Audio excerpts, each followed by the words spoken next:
What's going on YouTube? It's Bluntzilla video. The news broke today of the passing of Sid Haig. So this joint right here is for Sid Haig, who I actually had the pleasure of meeting like 5-6 years ago. Me and my buddy Mike met him at Shock Stock. He's a cool dude. He was eating Chinese food. And me and my buddy Mike, we seen him, and we were like, "Yo, let's wait for this guy to finish his fucking food, because I'm not being that dick that rolls up on the dude while he's eating." So we just like kind of fucked around, poked around, and I from afar I seen him like finish his food, and I was like, all right, he's settled down, he's had his fucking drink or whatever, and we go over there, meet him, cool as fuck, dude. It's like that was the first time I ever met a celebrity,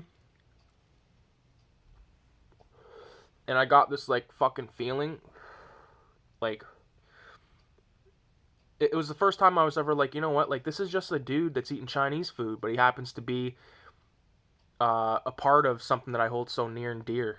You know what I mean? Like you don't ever really think of like your favorite horror stars. Like this is just for instance like Tony Todd, like Candyman. Like when you think of Candyman, you think of Candyman. You don't think of like a dude that's like cutting his grass. You know what I mean? But it's crazy. So to see a guy that you respect, you hold in such high regard, just like sitting there eating Chinese food, and you're like, man, this is like unreal, because that was like actually one of the first times I went to a horror convention, and it was crazy because it's like there's all these fucking people around that are like minded and shit, and like not to mention there's like people from the films that we love. So definitely rest in peace, Sid Haig.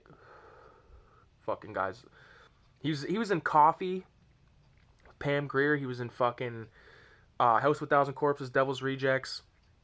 He was in a weird fucking movie called The Baby. No, not The Baby. Spider Baby, which is fucking weird. It's kind of like it's like a real rednecky, fucking backwoodsy kind of movie. You should check it out if you got the time. He's rather young in that film. Not saying it's not good or anything like that, but fuck, man, it's a loss, because I'm trying to think of other films that I've seen him in. I as a matter of fact, I'm not gonna fucking sit here and act like I've seen all of his films. I can only think of maybe like 5 films, but those 5 films being like House of a Thousand Corpses, Devil's Rejects, Coffee, of course. Um, Let me think what else. I can't really think of a whole lot of shit. I think he might have been in.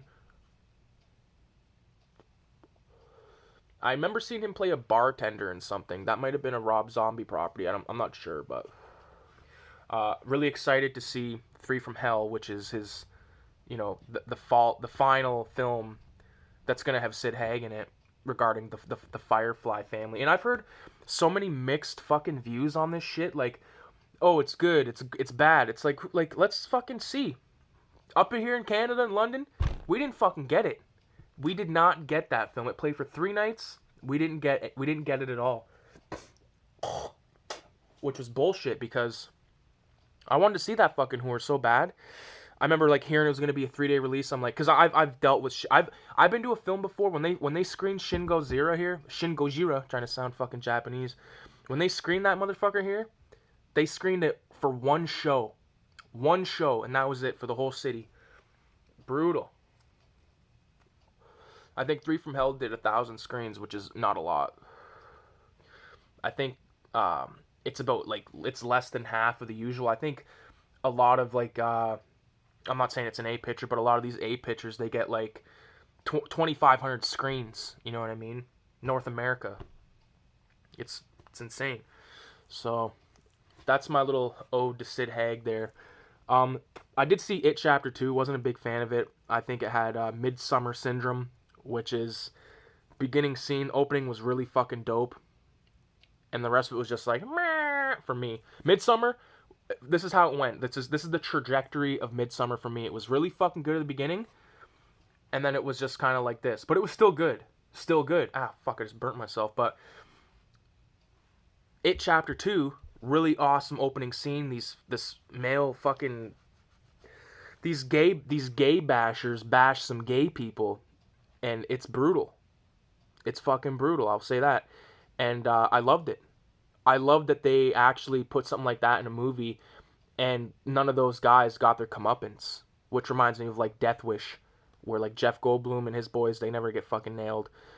And yeah, and then the rest of it was just like, what the fuck is this? And you got all these interludes with like, or not interludes, you get like these scenes where there's like hardcore shit happening, and then just like boom, you get like a fucking Stand By Me song, you know what I mean? Like lollipop, lollipop, like that kind of shit. It wasn't that song, but you get the idea, and jump scare after jump scare. And I heard this in a video recently. Some guy I was listening to talking about films, horror films in general, and he was talking about the jump scare. It actually might have been, fuck, I don't remember what it was from. But basically, you're talking about jump scares, saying like if you're gonna do a jump scare, the jump scare should be the beginning of a scene, the beginning of an action sequence. You know what I mean? Like, boom, something hardcore. Like, you know, Freddy Krueger. That was the example the guy used in Nightmare on Elm Street. The fucking guy comes out, Tina. He comes out, and then it's a fucking chase. You know what I mean? It's none of this like loud noise, and then all of a sudden it's like a fucking, you know, a mouse or something. And it's like, come on, man. I can't deal with that shit. So It Chapter 2, I definitely need to see it again because I want to see that opening scene again.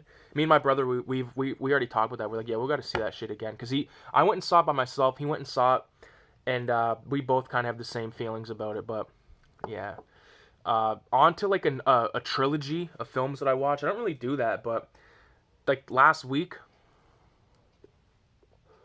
I watched the Da Vinci Code trilogy. So, Da Vinci Code, Angels and Demons, and Inferno. I fucking love those movies. The first one and second one especially. The third one, wasn't the biggest fan of, but I still enjoyed it because I like the Tom Hanks character. I know that the movie is like laughable. You know what I mean? Like, it's so laughable, in fact, that like there could be a scene where like Tom Hanks, he's like, we need to find this marking, and then he like looks down and he's like standing on it, and it's like, how fucking convenient was that? And they're just like, we need to get to Israel, and like next thing you know, they're fucking in Israel, and it's like, Jesus Christ, what the fuck is going on here? But if you can look past all that kind of shit and just look at it as like a fun kind of like movie that got me into Renaissance art, as a matter of fact. So I'm watching these movies, and then I'm like thinking, you know, like thinking of the Mona Lisa and shit, and like I'm looking up Leonardo da Vinci and like Michelangelo and fucking Donatello, and basically all the motherfuckers that the Teenage Mutant Ninja Turtles are named after. I like looked up pretty in depth. Even some of like their students are really fucking good.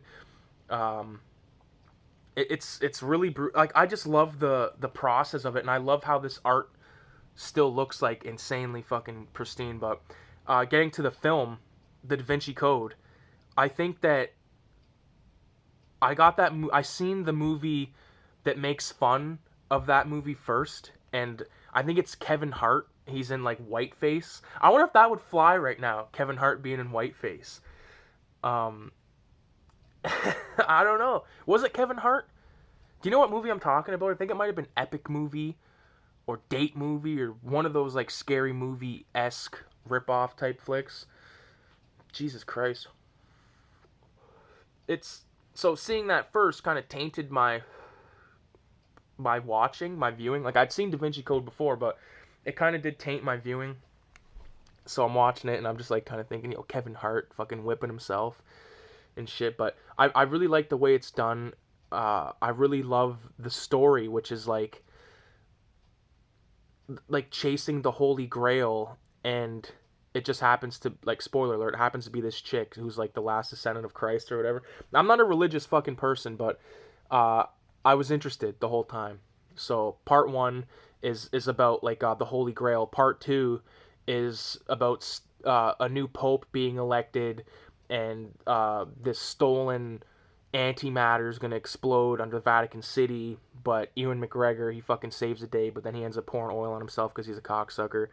It was good. It wasn't as good as the first one. And then third one is all about the plague, or like this deadly plague being made, and they fucking failed because they got Ben Foster, who I love, is like this kind of guy that's like a, you know, like a political agitator or whatever. And like all the stuff that with him was so well done because they got like him like preach at the camera and like saying all this shit, like, you know, like the world just keeps populating, like there's not enough, the earth can't sustain this many people, so we gotta like fucking clean out the people, and he makes this fucking disease, and he's basically got it planned where he's gonna explode it underneath of Vatican City, much like, or it might not have been Vatican City, but somewhere in Italy. Kind of, it's basically like the second one, only a little bit different. But my problem with the third one is there's too many of these, like Tom Cruise, or not Tom Cruise, Tom Hanks has all these like fucking weird flashback things, and it's just like, I don't know, it wasn't near as good, but I definitely do enjoy those films. I'll probably never fucking watch them again, but my god, it really did get me into like Renaissance art. And like, I've always been like, those are fucking garbs, that's garbs. But then I watched those films, and then I started looking up like art and shit like that. There's a really fucking good YouTube channel called Artrageous with Nate.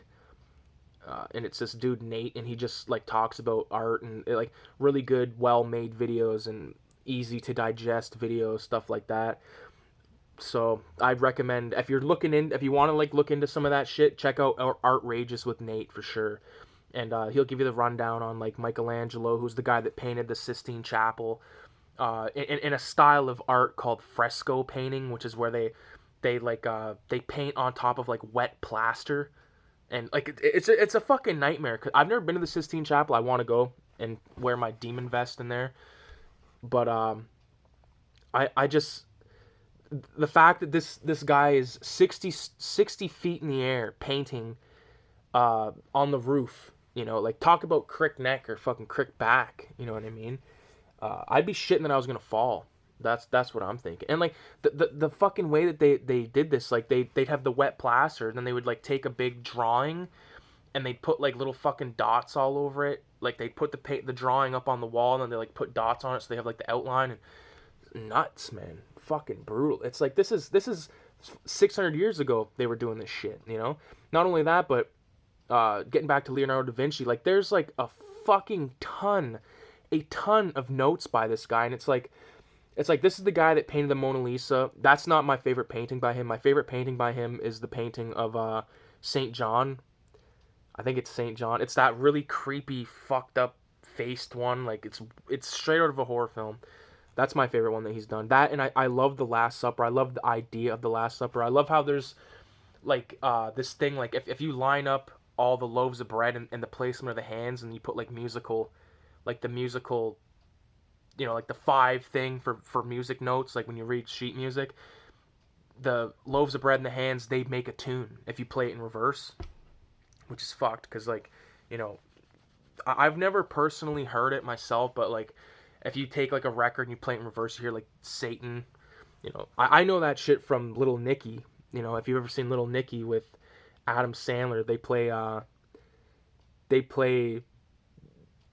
got Ozzy Osbourne playing basically, and he starts playing it backwards. He's like, "Oh, what's he saying, Nicky?" And then Nicky puts on Chicago, like this band called Chicago, which I know nothing about, so I'm not gonna act like I do. It seems to be like kind of like, an easy listening kind of band. Puts it on, and he plays it in reverse. He's like, "I command you in the name of Lucifer to spread the blood of the innocent." Like, oh man, it's crazy. So the fact that Leonardo da Vinci did something like that, but apparently he wrote backwards or whatever. I don't fucking know. I wish I could read Italian so I could read his actual writings, like, because there's so many scans of his stuff, right? Like you probably know, if you don't know much about this shit, but you guarantee know the images, like Mona Lisa, the Vitruvian Man, it's like this sketch of a dude that's like the one way he's like that, like his arms straight across like that, and then the next one is like his arms like that and his legs spread out like that. It's so insane to me. Like this guy, they know anatomy so fucking well that he just draws it like nobody's business. Like, it's crazy to me that they were doing art like that so long ago. That just shows you how talented they were. You know what I mean? Same with those sculptors and shit back then. Like, holy fuck, sculpting, like the statue of David. It's like 17 feet tall. How in the fuck do you do that? Like, it trips me out. Like, I don't know, man. I've just been into some history shit lately, and like Mount Rushmore and all that kind of shit, and like just like sculptures, they just blow my mind, especially like on a large scale like that. So like the Sphinx in Egypt, like shit like that. Like it blows my mind that humans did that. You know, it's crazy. People would argue that fucking aliens had something to do with that too, but let's not go down that hole. Um, what else do I have to talk about right now? I got a shitload of movies to watch, and just not enough time to watch them right now. It's my birthday week right now. I turned 27 on Wednesday, so that should be pretty dope. I gotta work tonight at 3 in the morning, but that'll be fine.